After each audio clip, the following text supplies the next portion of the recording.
अभी कल 29 तारीख को रशिया ने एक बहुत ही अहम फैसला सुनाया। इन्होंने कहा कि हमारा जो गैसोलीन जो प्रोडक्ट है, मतलब पेट्रोल डीजल, ये जो रिफाइंड जो पेट्रोल होता है, हम इसको एक्सपोर्ट करना बंद कर देंगे। और ये इन्होंने बताया 1 अप्रैल से ये बैन लागू हो जाएगा। ये इंफॉर्मेशन दी है जो रशिया के एनर्जी मिनिस्टर हैं अलेक्जेंडर नोवाक जी ने। अब इन्होंने कहा कि रशिया में जो पेट्रोल यहां से नीचे से निकालते हैं, उसको जो रिफाइन करते हैं, इस रिफाइनिंग के बाद हम इसको अगले 4 महीने तक किसी और देश को नहीं देंगे। कारण समझ में आता है, जो कारण हर कोई समझ सकता है, वो यही है कि इनके अपने मार्केट में, यानी रशिया के अंदरूनी मार्केट में पेट्रोल प्राइसेस कीमत में उछाल ना आ जाए। ये तो बात जाहिर बात है कि नहीं आनी चाहिए। ये इनका एक कारण समझ में आ रहा है कि हाँ, डोमेस्टिक स्पाइक ना हो। लेकिन जब फैसले की जब डिटेल्ड इसका विश्लेषण होता है, समझ में आए 3 कारण।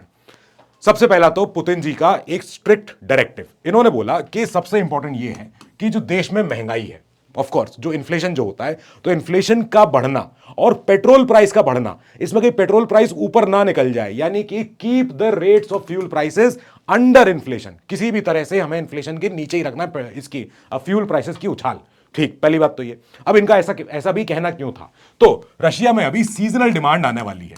सीजनल डिमांड मतलब होता है कि जब ठंडियां होती तो रशिया बहुत ठंडा हो जाता है, उस समय पे वहां कुछ नहीं होता है। लेकिन जब सीजनल डिमांड होती है, उस समय पे क्या होता है, खेतीबाड़ी शुरू हो जाती है, फार्मिंग शुरू होती है, लोगों का ट्रैवल शुरू हो जाता है, आना जाना शुरू हो जाता है। ये एक सीजनल डिमांड बन जाती है। इस समय पर रशिया कोई रिस्क नहीं लेना चाहता है, पहली चीज। दूसरी चीज, ऑफकोर्स, जो हम पिछले 3 साल से देख रहे हैं, रशिया यूक्रेन वॉर, पिछले पूरे साल से 2025 का पूरा साल और अभी तक की फरवरी, यूक्रेन ने रशिया पे ड्रोन हमले किए हुए हैं और बहुत ही सटीक और अहम जगहों पे रशिया की रिफाइनरीज के ऊपर ड्रोन स्ट्राइक्स हुई हैं। इस वजह से क्या हुआ है, ड्रोन स्ट्राइक के होने की वजह से रशिया की जो रिफाइनरी है, जो ऑयल निकालती हैं, ऑयल को जो रिफाइन करती हैं, उनकी कैपेसिटी कम हो गई है। उनकी capability to refine and produce the जो हमारा पेट्रोल डीजल है, वो कम हो गया है। दूसरा कारण ये था। तीसरा कारण, ऑफ कोर्स, जो अभी हाल में सबसे ज्यादा इस समय पे न्यूज में है, वो है मिडिल ईस्ट का वॉर। मिडिल ईस्ट के इस वॉर की वजह से, और खासकर जो ये स्ट्रेट ऑफ हॉर्मुज है, ये हॉर्मुज के दर्रे के चोक होने की वजह से जो ऑयल प्राइसेस में, ऑयल मार्केट में जो वॉलेटिलिटी आ गई है, उस वॉलेटिलिटी, यानी वॉलेटिलिटी मतलब होता है कि अनसर्टेनिटी, वी डोंट नो कल को क्या हो सकता है। तो इस वॉलेटिलिटी से बचाए रखने के लिए रशिया खुद को इंसुलेट कर रहा है कि अभी हम बाहर नहीं देने वाले पेट्रोल। ये आगे समझिए। अब इसका पहले समझिए कि इसका ग्लोबल इसका इंपैक्ट क्या क्या हो सकता है और कहां का इंपैक्ट इसका नहीं होना चाहिए, जो भी है। नाउ जियोपॉलिटिकल नुआंसेस में हम देखते हैं एक्सेप्शंस, कि रशिया इस चीज पे कब कब नहीं मानेगा। जो अपना इन्होंने जो बैन लगाया है, उस बैन में इनके पास एक्सेप्शन क्या क्या है। तो एक्सेप्शंस में सबसे पहला एक एक्सेप्शन है, वो इनके बैन में है EAEU कंट्रीज, यानी कि यूरो एशियन जो कंट्रीज हैं, यानी जो पहले सोवियत संघ का हिस्सा थी, यूरो एशियन इकोनॉमिक यूनियन। तो ये इनका इकोनॉमिक एक इनका कंट्रीज का समूह है, ये जिसमें बेलारूस है, जिसमें आर्मेनिया है, जिसमें हमारी ये इधर की हमारी कजाकिस्तान है और हमारा उज्बेकिस्तान है, ये सारे किर्गिस्तान है, ये सारे देश इसमें आते हैं। EAEU यूनियन, इस यूनियन में जो देश हैं, इनको ये एक्सपोर्ट करते रहेंगे। ये तो एक बात हो गई।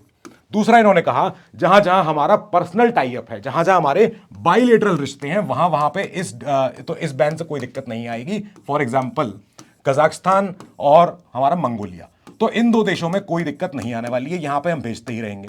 तीसरा, इन्होंने कहा कि जब किसी ने हमसे मदद मांगी है, ह्यूमैनिटेरियन एड, यानी कि अगर हमें कोई जरूरत, अगर ऐसी पड़ गई किसी को हेल्प करने के लिए, तो ह्यूमैनिटेरियन एड, फॉर एग्जांपल जैसे इंडिया करता है। इंडिया ने अभी श्रीलंका को भेजा है, क्योंकि अभी क्राइसिस हो रखी है, तो इंडिया ने फ्यूल लाइफलाइन दी है श्रीलंका को। इंडिया ने अभी हाल में बांग्लादेश को भी यही ऐसे ही फ्यूल दिया। नाउ अब ये ह्यूमैनिटेरियन एड होती है, और ऐसे समय पे जितना भी किसी देश का अगर कोई बैन लगा हो ना लगा हो, फर्क नहीं पड़ता है, क्योंकि ह्यूमैनिटेरियन मींस कि हम मानवता के आधार पे हम हेल्प करना चाहते हैं, हम किसी को बचाना चाहते हैं, किसी संकट से निकालना चाहते हैं। तो ये तो 3 कारण हैं, ये तो 3 ऐसी जगह हैं जहां पे रशिया अपने इस बैन को खुद ही नहीं मानेगा।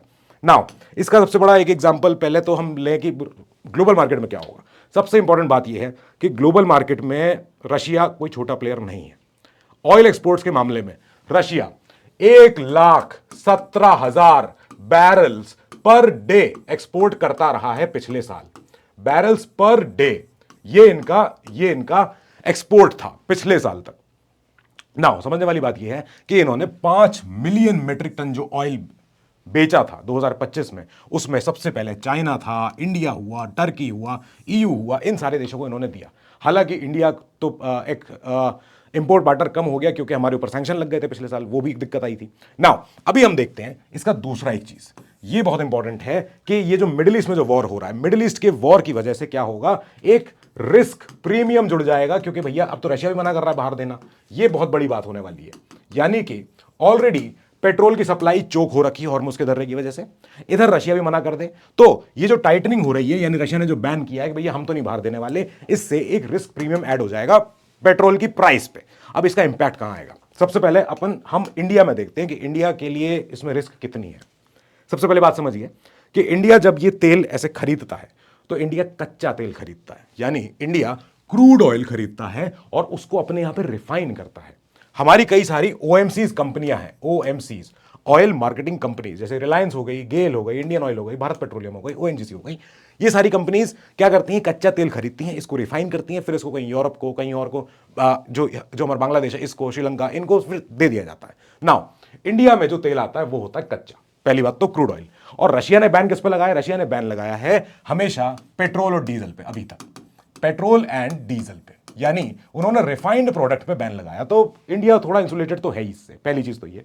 दूसरी चीज, हां, जो खतरे की बात है, खतरे की बात यह है कि प्राइस रिपल एक इफेक्ट होता है, price ripple due to middle east. तो मिडिल ईस्ट में क्योंकि अभी प्रॉब्लम चल रही है, वॉर चल रही है वहां पे, तो मिडिल ईस्ट कॉन्फ्लिक्ट की वजह से क्या होगा, ये ऑयल मार्केटिंग कंपनीज हैं, they will face loss, they will face losses of course. अब इसकी वजह से एक और प्रॉब्लम होगी, जो है इंडिया का करंट अकाउंट डेफिसिट। इंडिया का, हमारे देश का, भाई जिन लोगों को नहीं पता इकोनॉमी में, तो करंट अकाउंट डेफिसिट होता है कि जब हम कोई देश से आदान प्रदान करते हैं, एक्सपोर्ट इंपोर्ट करते हैं, उस केस में हम ये देखते हैं कि हमारा इस देश से हमारा एक्सपोर्ट कितना है, इंपोर्ट कितना है। अगर हम ज्यादा इंपोर्ट कर रहे होंगे उस देश से तो हम यानी डेफिसिट में है। अब किसी भी तरह हमारा डेफिसिट ज्यादा नहीं बढ़ना चाहिए, क्योंकि अगर डेफिसिट बढ़ गया तो इससे एक और प्रॉब्लम खड़ी होती है, वो है इन्फ्लेशन की। ये एक इंपैक्ट हो सकता है, बिल्कुल बात सही है, क्योंकि जैसे जैसे मिडिल ईस्ट की वजह से जो प्राइस में जो रिपल होगा, जो ऊपर नीचे, जो ये जो अभी ग्राफ एकदम स्टेबलाइज्ड है, जैसे ये ऊपर नीचे ऊपर नीचे ऊपर नीचे जाएगा, इस वजह से क्या होगा, ऑयल मार्केटिंग कंपनीज को एक लॉस फेस करना पड़ सकता है। और वो लॉस को ऑफसेट करने के लिए सरकार को करंट अपना सीएडी डेफिसिट जो है उसको मैनिपुलेट करना पड़ेगा, उसको इस पे आएगा pressure, and which means inflation पे हमारे एक इफेक्ट पड़ेगा। नाउ इसमें एक चीज और, अब हमें यह भी देखना है कि इंडिया के सप्लाई क्या क्या है। पिछले साल से हमने देखा है कि जब से हमने हमारे ऊपर रशिया से एक्सपोर्ट के सैंक्शंस लगे, तो हमारे ऊपर, हम रशिया से जो तेल लेते थे, ट्रंप ने हमारे ऊपर इंपोर्ट सैंक्शंस लगा दिए थे।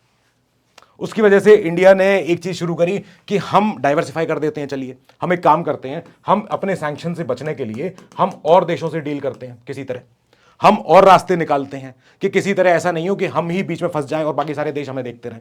नहीं, तो हमारा जो हॉर्मुज का दर्रे से आने वाला पेट्रोल, जो इधर से आने वाला, हमारा रेड सी से आने वाला दर्रा से पेट्रोल, ये सारे रास्ते चोक ना हो। हमको बस ये देखना रहेगा कि हमारी जो सेविंग्स हैं, जो हमने रशियन ऑयल सस्ता खरीदने के बाद जो हमने अपना बचाया था, बस वो टिका रहे, बचा रहे। नाउ इसमें समझने वाली बात एक और है कि रशिया अब समझ गया सिचुएशन की कितनी ज्यादा विकराल होने वाली है ये। तो रशिया ने एक काम शुरू किया, वो ये है कि एनर्जी नेशनलिज्म, ये एक नया वर्ड आया है। इस नए वर्ड का मतलब होता है कि वो अपनी डोमेस्टिक इकोनॉमिक पीस को बचाना चाह रहे हैं। वो अपनी डोमेस्टिक, अपनी आंतरिक जो उनके यहाँ चुनाव होने वाले होंगे, इसके अलावा जो वहां पे और भी अब इकोनॉमिक इंस्टेबिलिटी ना हो जाए, उसको बचाने, उससे बचे रहने के लिए वो अपना क्या कर रहे हैं कि वो अपना एडवेंचर कम कर रहे हैं, वो अपना एक्सपोर्ट्स कम कर रहे हैं, वो अपना ये झेल सकते हैं कि ठीक है चलो नहीं बेचेंगे, लेकिन अपने यहाँ शांति रहे, अपनी इकोनॉमिक इंस्टेबिलिटी ना हो जाए, क्योंकि यूक्रेन से वॉर लड़े हम पिछले 3 साल से। नाउ दूसरी चीज, एनर्जी अब एक कोई नॉर्मल कमोडिटी नहीं रही है, ये कमोडिटी नहीं रही है, ये अब एक वेपन बन गया है। ये अब एक वेपन हो गया है किस चीज में, या तो आंतरिक कलेश को स्टेबलाइज करने में, या फिर फॉरेन ट्रेड में अपने एक सॉफ्ट पावर को यूज करने में। सो ऑफ कोर्स ये अब तो इसकी बहुत बड़ी कीमत ही है। तो it's a weapon now, and every country जिसके पास या तो तेल है, तो वो इस कमोडिटी को यूज कर रहे हैं एज अ सॉफ्ट पावर भी, एज अ डिप्लोमेसी भी, और अपने देश को स्थिर रखने में। या फिर जिनके पास तेल नहीं है, वो अपनी डिप्लोमेसी को किसी तरह इस तरह डाइवर्ट कर रहे हैं कि तेल की सप्लाई रुके नहीं, क्योंकि जो इश्यूज हो रहे हैं मिडिल ईस्ट में और खासकर हमारे ग्लोबल सिनेरियो में, ये इश्यूज काफी ज्यादा चिंताजनक हैं for the immediate time being. But with time we hope, I hope कि ये सारी बातें जो हैं शांत हो जाए, मिडिल ईस्ट में जो वॉर है वो रुक जाए, शांति बहाल हो जाए, इसके बाद जो ये जितनी वॉलिटिलिटी है, जो फ्लक्चुएशन है, ये ना हो। इसमें और कोई डेवलपमेंट आएगा हम उसको फिर टेकअप करेंगे. Till then you keep studying, stay safe, all the best.